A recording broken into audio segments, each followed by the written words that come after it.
Good morning, Millennial Morticians. Happy Wednesday morning. I'm so excited to be with you all today. I have so much engaging and exciting information to share with you, and I hope you are ready to tune in. The title of today's episode is called Hustle, Loyalty, and Respect.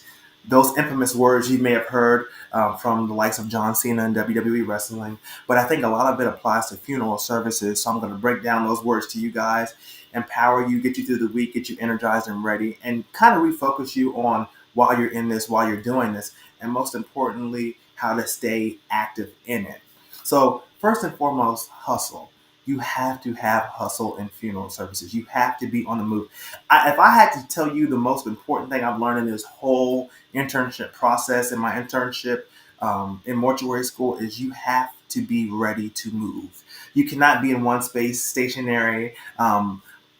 My great mentor has taught me over the years that funeral service is not an industry where you just stand around in one spot and stay there. It's active service. So it's an active movement, active giving, active growing. And funeral industry has slacked down on that service model. We should be the pioneers of giving people service. We've let industries like fast food, like amusement parks, like those kind of entertainment industries take over the service. And we haven't been able to adapt to that level of service within our own industry. And I think it's a change that's going to come no matter what. But I really believe that it's on the way for our industry. And just as a matter of technology and innovation coming into the world and engaging people and people becoming more knowledgeable in other sectors that they were never really interested in to begin with. People are digging into bits and pieces of things that they never would have tried to dig into before. And so knowing that, you have to be adaptive and be ready to do something different and find a new way to kind of get your grit back, get that activeness back into your funeral home. COVID slowed us down and kind of slacked us up and made us a little bit lazy, some might say. And so getting that active, people are demanding service and they want it well equipped. And the kind of prices that funeral homes charge, that we charge our families, our service should match our price. I'm going to say that our service should match our price. So what you're giving, what you're doing, how actively you involved you are, that's included in your price. It might not be explicitly in your contract, but it's implied that you're going to give these people, these families, your best.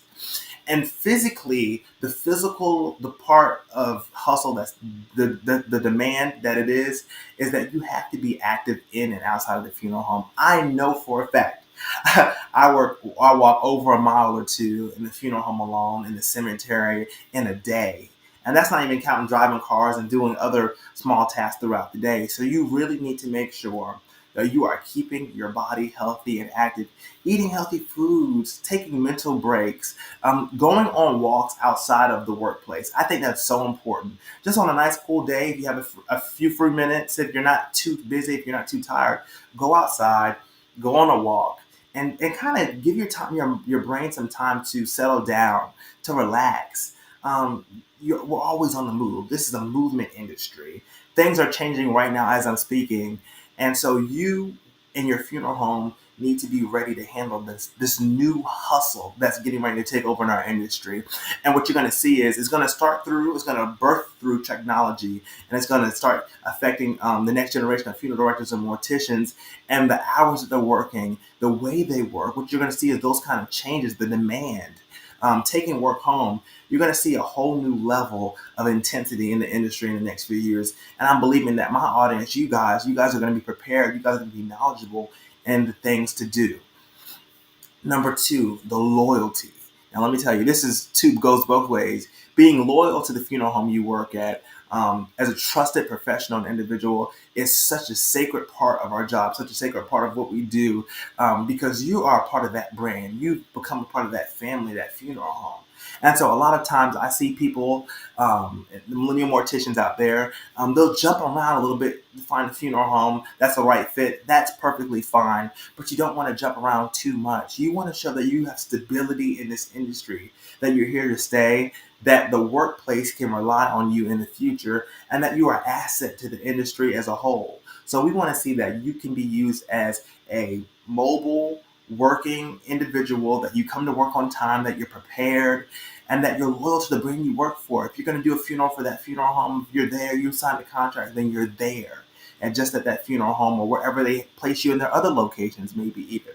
So make sure you're loyal to the people that pay you your check. That's super important. And I think that's not something that really gets talked about in the funeral industry, but loyalty to your brand is important.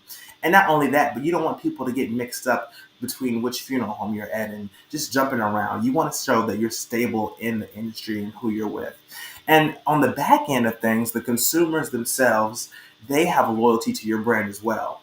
And one thing that I've noticed about loyal funeral home consumers, loyal funeral home brands out there, is that if a family sees the same funeral directors, the same morticians that have served them in the past, that makes them feel so much more comfortable. Because they've seen you before, they've interacted with you before, they know you, they feel so much more comfortable the second time around coming back to you because they're like, okay, I know so-and-so, they treated me very well. My mother, my father, my grandmother, they looked great during the funeral service, and they served me so well that they were able to, even in the second moment of their darkest time, come back and say they want to use you and trust your facility with their services again. So you have to be able to use that loyalty to your advantage. Um, People choose funeral homes generationally. I mean, you hear a name of one funeral home, and that person and that family uses the same funeral home for their entire life, for that entire generation. And so it's so important to gain great customer loyalty. And you do that by having that hustle, that loyalty, and the respect in the overall industry as being a leader and a pioneer in whatever part of the field that you want to engage it and you want to help develop. I find that every funeral home out there, they all have their own techniques, they all have their own knowledge about certain topics, and it might be restoration, it might be embalming, they might be really good at funeral directing. And so visiting different funeral homes and learning as you migrate through your journey in mortuary school and your apprenticeship is great, because you're able to get a feel for the industry in your area, the consumer demand, and things of that nature. But once you locked in, stay locked in with that brand. You never know where a brand can land you. You never know what you being there could do for a brand, especially if they're paying you.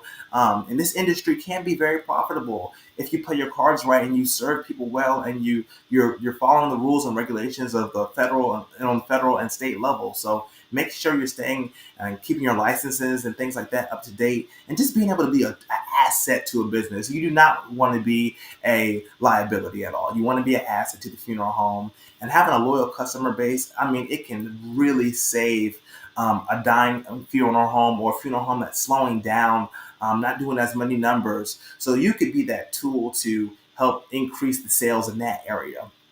Thirdly is respect.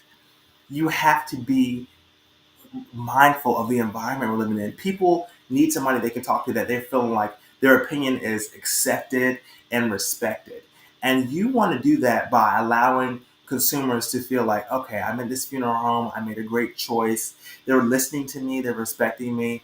And not only that, you want the respect of your colleagues in your area. You never know what what your funeral home could endure in a day. This usually doesn't happen out there, but you might be low on a certain type of embalming fluid you need, or your car might break down. Being able to rely on your colleagues in that area is so, so important to the viability of your business, because you just never know. Having those interconnections with the people, not only are you educating your community, but you're educating the marketplace on the things that you should do to make things better as a whole. I want the whole industry to succeed. I don't want to see little bits and pieces of it, because we're all a part of this pie, and we're all relying on this industry to take care of our families and grow our personal development and things of that nature. So having great hustle, working really hard, striving to be your very best, striving to do your very best, loyalty, gaining that loyalness from your customers, getting a a loyal workforce that's going to commit to making the brand succeed. And then thirdly, having respect for the workplace, having respect for your colleagues and your coworkers, being able to engage them and educate the marketplace in a way where people feel like, okay, this is a respected individual. They have my best interest in mind. That's the first thing you think of when you think of a strong leader, a strong funeral home, as somebody who's well respected.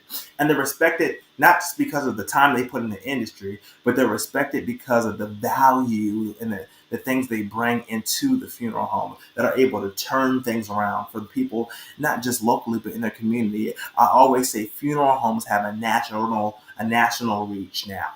It's no longer decentralized. You're just known in this one part. I know funeral homes all over the United States that are actively doing things and posting about it and talking about it. So get yourself out there. Show your hustle, your loyalty, and your respect to the marketplace and to the funeral industry. That's all the time we have today, Millennial Morticians. I hope I educated you guys. I hope I got you guys excited. I got you guys ready to wrestle the competition out there and make yourself stronger, strengthen your funeral home, strengthen the industry, and really change the way you're thinking about doing business in these next couple of years. Don't forget, this is your Millennial Mortician, Jaden Folks, a podcast that engraves. You guys have a blessed week. I look